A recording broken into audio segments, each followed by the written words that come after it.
Son of a bitch. Okay, this is what he would be. He would be son of a bitch. And we don't, I'm not trying to be mean, but this is what we would call him back in the day. Because you was the son of the Italian Greek woman that you're not supposed to be procreating with. You was the mother effer, literally. You mother effer, because we would say that because you you look like, see, you look like him. You wasn't full blooded black. Because anyway, Hitler wasn't saying that, but I'm saying, but Hitler was saying the difference between don't be procreating with this. Like black people cannot be procreating with this. You can't be doing, because then you would have this, okay, fine, but you don't procreate with it. Don't procreate with it.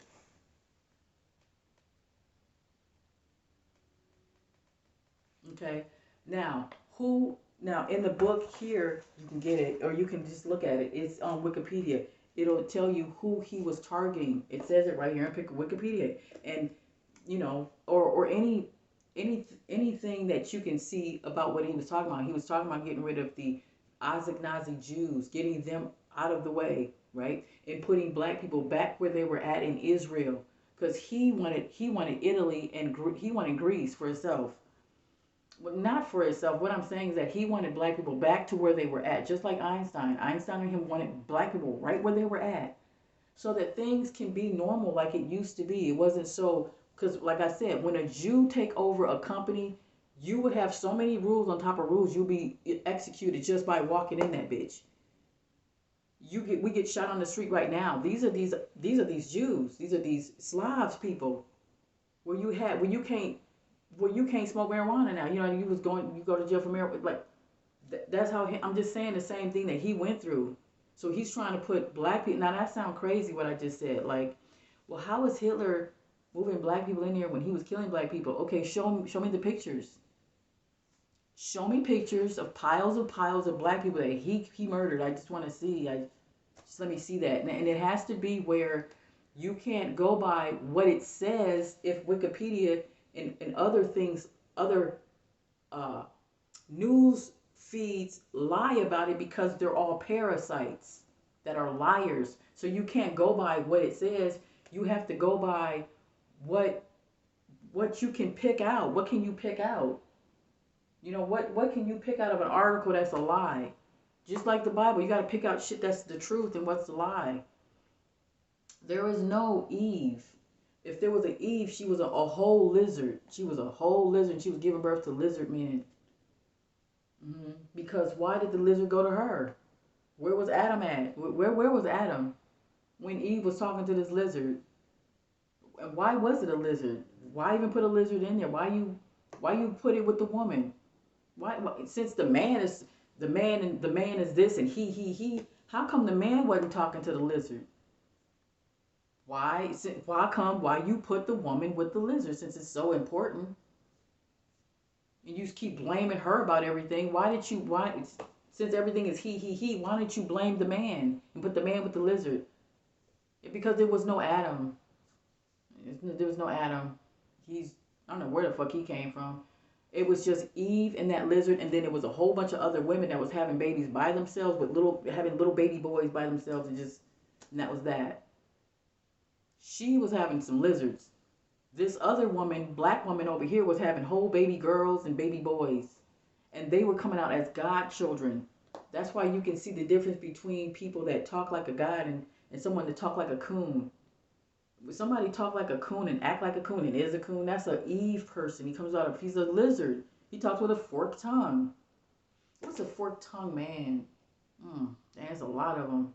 I already named off who they were. But anyway, but yeah. So I want to thank everyone who donated. 5 people donated 3 days ago. Remember when I first put that video out? I said please donate. Or was that 5 days ago? Well, out of 100 people, only 5 people donated. Well, you don't have to donate. Just show the video. This is for people who want to go to the promised land and don't want to stay in one house and don't want to live in one apartment, but want to live in many different houses because you have parasites that live in our country that removed us telling you, accusing you of a crime, labeling you as a felon in your own land. That's an abomination. You have to support me, the one who patented the company to where you will be able to have your free jets and with your 640 acres because it's the law. And the attorney would have to, that's what the attorney for. That's why you're donating, because of the attorney.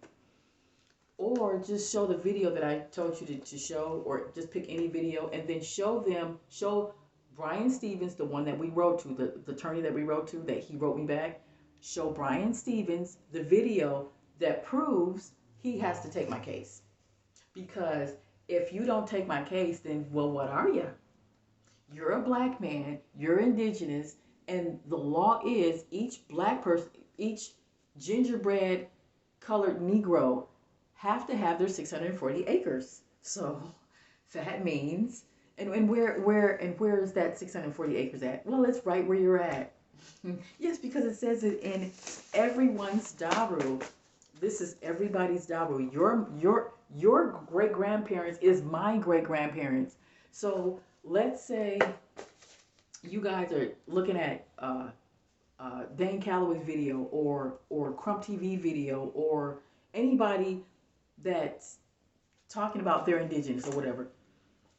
Their great grandparents' information is right here, because the commissioner says to every tribe nation, to every black person here, that 640 acres is yours because we removed you. Now, since it's yours, the resources is yours, and that means a cop can't talk to you, can't tell you anything. They can't accuse you of a crime no matter what you did. They can't accuse you of nothing because they can't accuse you of a crime because they're not from your land. They're not from here. So if they're accusing you of in your face, then you would have to say, "Oh, I'm sorry, you're standing on my 640 acres." Yeah, you have to go that way. In fact, no, the badge. Remember, you got to look at the video, because my patent gives you the badge. Here's the badge. It's right here. Here's your badge. Read it. This is your badge.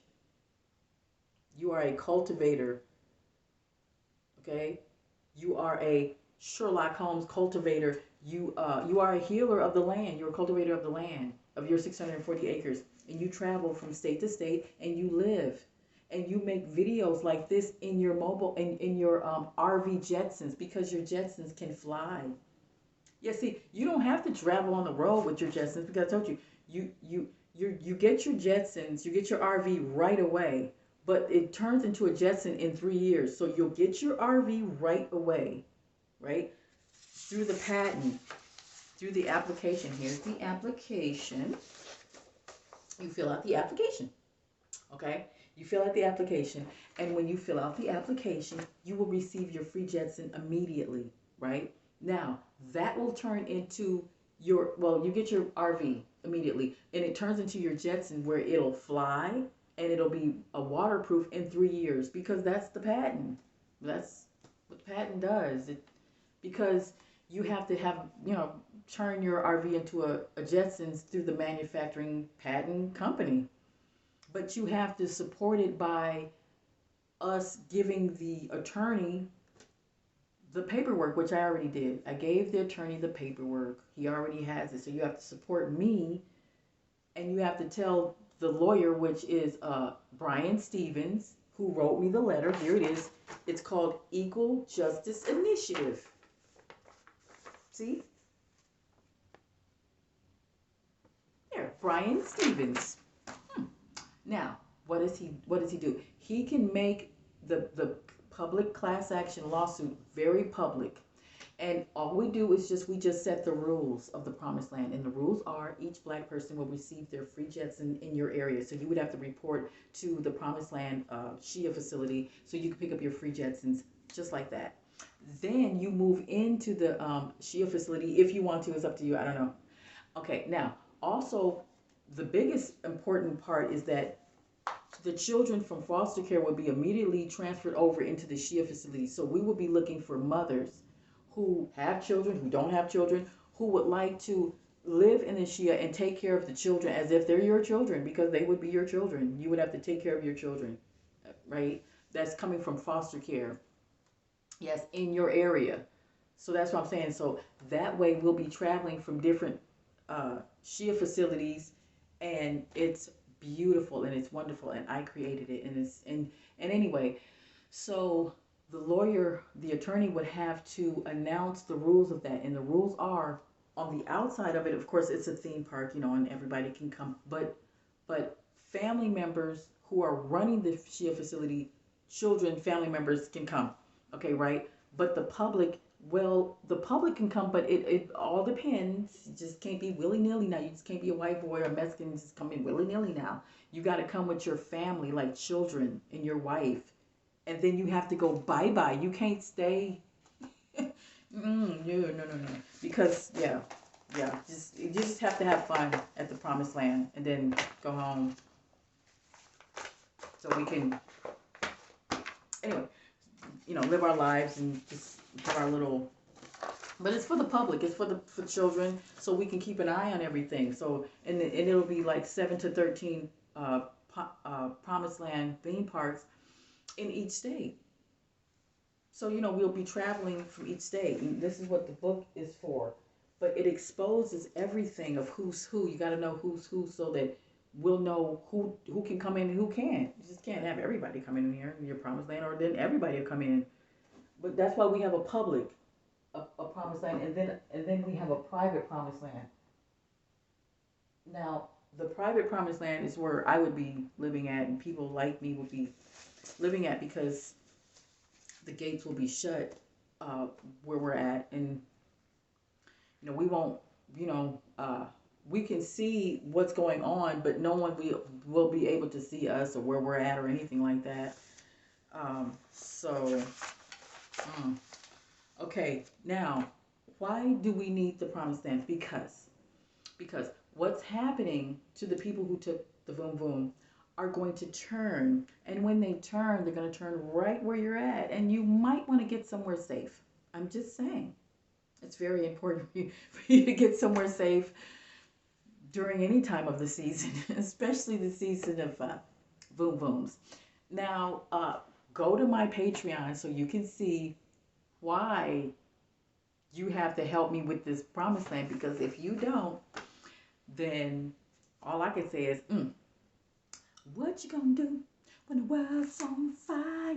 Where you gonna run? Where you gonna run? What you gonna do when the world's on fire? Because the world gonna be on fire, sugar. What you gonna do? What you gonna do? Let me tell you something. What's gonna happen? And what you gonna do? What you gonna do when the world's on fire? Where you gonna run? Okay, now let me show you something. Where you gonna run? And what you gonna do when the world's on fire, honey? Okay, I have some documents here that no one really knows about. It's from well, it's now, remember when Trump took office and then he was talking about the Space Force and all of that, and he released the CIA documents of the CIA documents of they were releasing how to the CIA documents, see how they focus on the brain, on how you can um, um, become the spaceship, become your own spaceship, basically work up your Merkaba. Okay, so this is CIA documents that was released through Trump because he said we got to get to the bottom of it. Here's the papers, CIA documents. See that? CIA documents here of how to, and they go in. This is a Nikola Tesla project here. See, they focus on the brain, on the head. These are coordinates to the CIA documents that they had put out when Trump. Okay, see, they go in on this here. See that the universe in your pineal gland is connected, and so when we look at symbols like the swastika, see, it's just page after page, and they don't hold back. They let you know that your brain is linked to let me see, jet matter. Ooh, matter. Looking, when they say matter, they talking about, because I'm okay. So I created the Jetsons, and what the Jetsons is that it can, fly. You don't need a runway, and it needs matter. So I put together where in the machine, it's a crystal connected with gold fiber optics, and then the matter is from within the air. And you take this thing that goes like that, and you do, and then it's made of vibranium and copper, and then you just swirl it like that, and then it'll be a blue ball being, and then you put it with the matter is from the air. Okay, it's out of the air, and then you put it on the blue beam thing. That's the motor. So I created that, and this is what they're talking about. And see, I didn't even know that, it would be connected to the matter outside. This is the matter that they're talking about, like matter, stuff like that. So and see, like this right here, when that acorn thing that the Egyptians is given in that mouth, the acorn thing here, this is in your brain already. So this is CIA documents here. See, galactic. It's a galactic, northern galactic galaxy, and they labeled this to be in the galaxy that's in your mind. It's in your brain because we're connected. And you can get these documents. It's already on the online. Just type it in. The approval for release of the CIA to change your body into a spaceship. Now I'm gonna go ahead and break down part 3 of the Phoenix Lights. Remember, I told you I was abducted by the Phoenix Lights. I was the only one that was abducted by a huge mothership the size of a state. No, I'm just kidding. It was the size of a city. It was huge, the size of a city. And I was the only one abducted.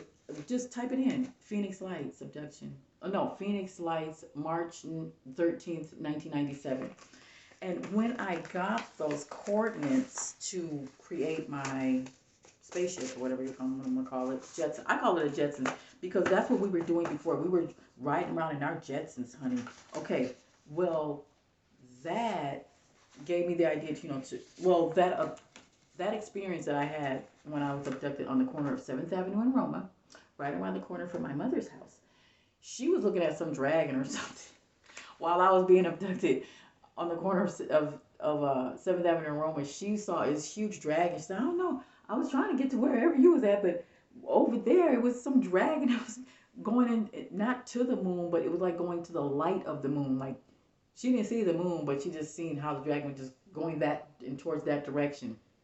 And I was like, damn, well, that's crazy because I didn't see any lights, like like when spaceships. I didn't see no lights, none of that. It was like just a black dull color of where square nuts and bolts and rods and nuts and bolts was connected to rods and nuts and bolts that filled the whole entire sky. It's like somebody put a car in the sky, and that's what I was trying to figure out. Like, who the hell will put a car in the sky? Like, who would do that? That's what I was trying to figure out. But it was a big mothership, and it was coming for me. It came for me, and it didn't just come for me, but it let everybody know that it was there. Like, because it was like around 6, 7, and it was low, and it would let everybody see it. It pulled the governor out of his house.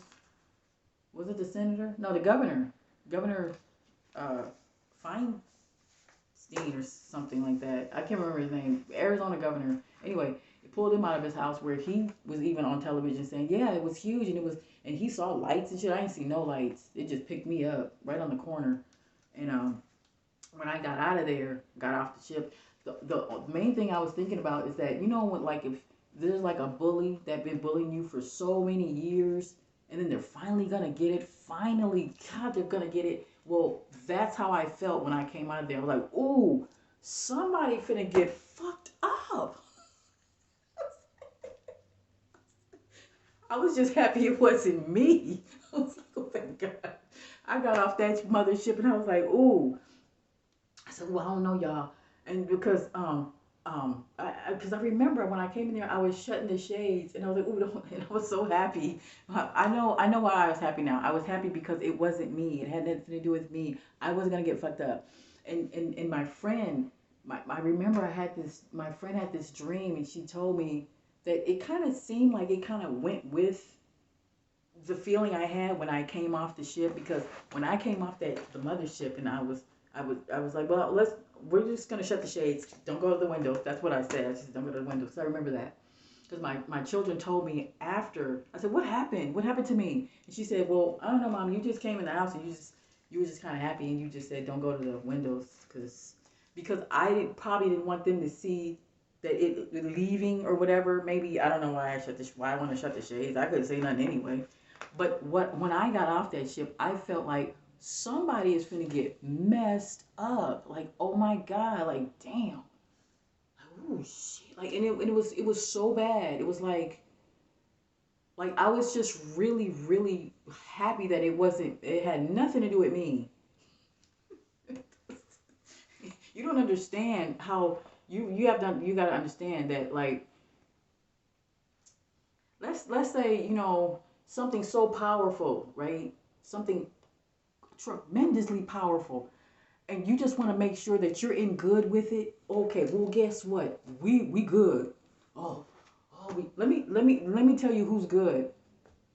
People like me who are indigenous, know we're indigenous, and we're fucked up, and there's nothing we can do about it. We could just sit there and be like, well, you know what? It ain't nothing we can really do about it. We just have to sit there because we're outnumbered by black people who are coons. I just showed you who the hell. Okay, Bass Reeves, bloodline people like that. Then you got white, Mexican, and the $5. Now you just found out that the $5 Indians is with the same bloodline with the white people. That's why they never came to helped us, because they running with them. They're the ones that wrote the Chata and said we can't come in the Chata Nation. Was the $5 Indians with the white people.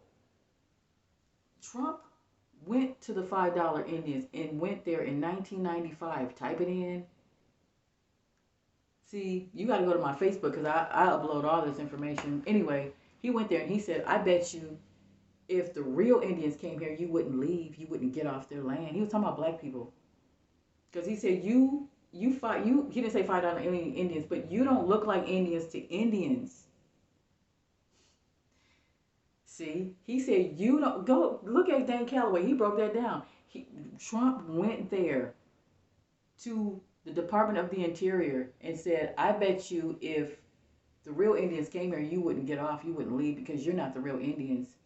The Indians, you don't look like the real Indians. And there, he was talking to the $5 Indian and the white people that was in office, claiming that they from Choctaw. You're not from Choctaw. You're not from there. Mm-mm. You are from Bulgaria. Your bloodline is native to Bulgaria, the Caucasus Mountains. Okay? $5 Indian. So you know white people ain't from here because they was created over there, not from this state, not from this country, not from Canada. So if you're not from Canada and you're not from here, then no matter who says what that's on a video that's talking about, oh, you Aborigines don't know what you're talking about, guess what? It doesn't matter what you say. Divine intervention has the last word, and what's happening is what you can't control. And what you can't control, they taking the shot.